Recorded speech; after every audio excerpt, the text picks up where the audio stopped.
नमस्कार दोस्तों, मैं हरिओम स्वागत करता हूं फिर से एक नई वीडियो में।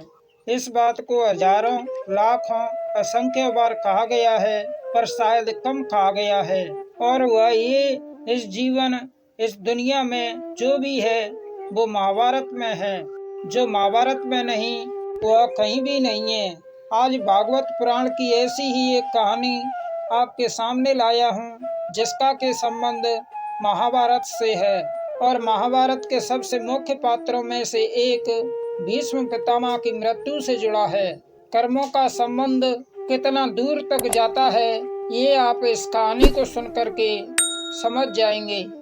आप जानते ही होंगे कि भीष्म पितामह को अंत में बाणों की सैया पर लेटकर अपनी मृत्यु की प्रतीक्षा करनी पड़ी थी। जरा सुनिए इस कथा को और समझिए कि कार्मिक जस्टिस क्या होता है। महाभारत विश्व का सबसे भीषण युद्ध था। अनगिनत योद्धा इसमें मारे गए थे। इसके अंत में कौरवों की हार हुई थी और पांडव विजयी हुए थे।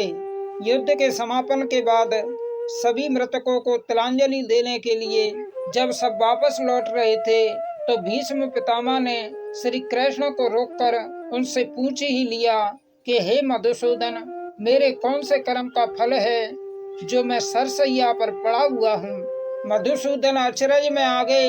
वे जानते थे कि भीष्म तो अपने सभी पिछले जन्मों को जानते हैं, फिर वह ऐसा प्रश्न क्यों कर रहे हैं। दोस्तों, आपके साथ जो भी होता है वह आपके अपने कर्मों का ही फल होता है, तो भीष्म ने ऐसा प्रश्न क्यों किया।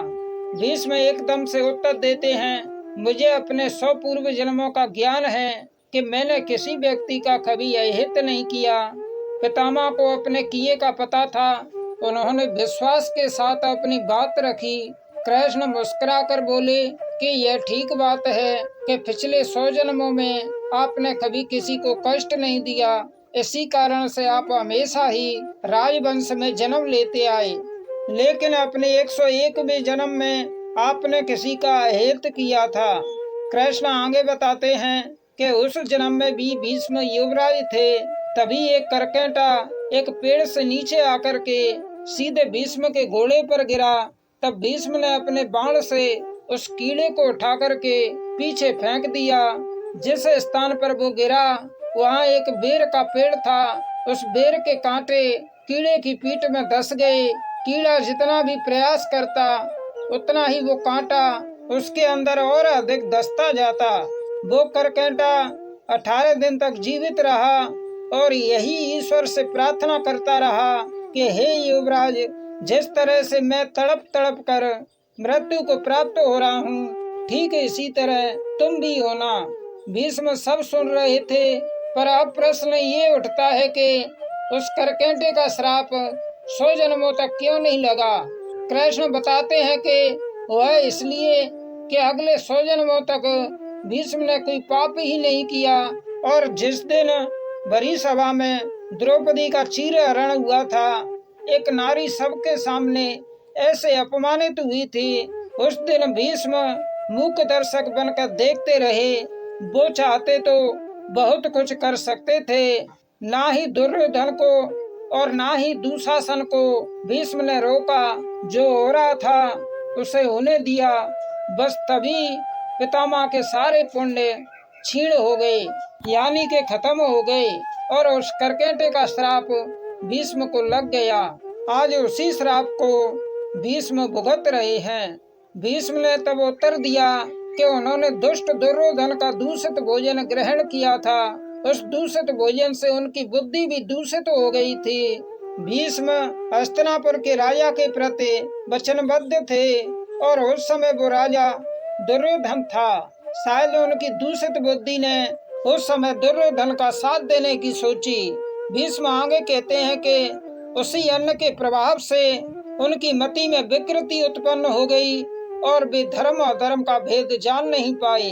इसके अलावा उन्होंने जीवन में कोई पाप नहीं किया। हाँ, उस करकेटे को दिए धोखों तो उन्हें झेलना ही था। भीष्म को इच्छा मृत्यु का वरदान प्राप्त था। वह चाहते तो बाणों की सैया पर लेटे हुए अपने को मिल रहे धोखों, अपने शरीर को हो रही पीड़ा से मुक्ति पा सकते थे, पर भीष्म महान थे। उन्हें पता था कि अपने किए पाप को तो उन्हें झेलना ही होगा। कर्मों का खेल तो पूरा होकर ही रहता है दोस्तों। इसलिए उन्होंने उत्तरायण में अपनी देह त्यागने का निर्णय लिया था। उत्तरायण मतलब है दिसंबर से जून तक का वह समय जब सूर्य उत्तर की ओर जाता है। इस समय काल को भारतीय परंपरा में शुभ माना गया है। बाणों की सैया पर लेटे हुए भीष्म इसी उत्तरायण की प्रतीक्षा कर रहे थे और अपना पाप भी काट रहे थे। ऐसी महान संस्कृति है हमारी, जिसमें जीवन के हर प्रश्न और उसके हर पक्ष की विवेचना हुई है। भीष्म दुर्योधन की ओर से लड़ने के लिए बाध्य थे, क्योंकि उन्होंने हस्तिनापुर की रक्षा का प्रण लिया, पर एक नारी के अपमान को वो रोक सकते थे। आप कह सकते हैं कि उस सभा में और भी तो लोग थे, पाप तो उन्होंने भी किया, बिल्कुल किया।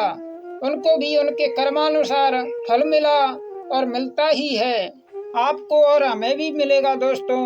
यदि आपको लगता है कि सब कुछ ठीक चल रहा है और यदि आपने कुछ गलत किया पर आपके साथ कुछ गलत नहीं हुआ और आप बच गए, ना, बचता कोई नहीं दोस्तों।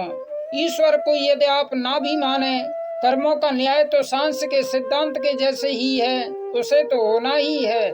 सृष्टि इन्हीं सब नियमों से ही तो चल रही है। एक कीड़े को अनजाने में दिए गए दुख से महान वीर भीष्म को बाणों की सैया मिली, तो जो जानबूझकर दूसरों को कष्ट देते हैं या किसी का दिल दुखाते हैं, उनको होने वाली पीड़ा का अंदाजा आप लगा सकते हैं। आज नहीं तो कल हिसाब तो सबका होगा। तो क्यों ना खुश रहकर अच्छे कर्म करके जीवन को बिताया जाए दोस्तों। विश्वास कीजिए, उसमें झंझट बहुत कम होगी। तो इसी बात के साथ मैं आपसे आज्ञा लेता हूँ। नमस्कार।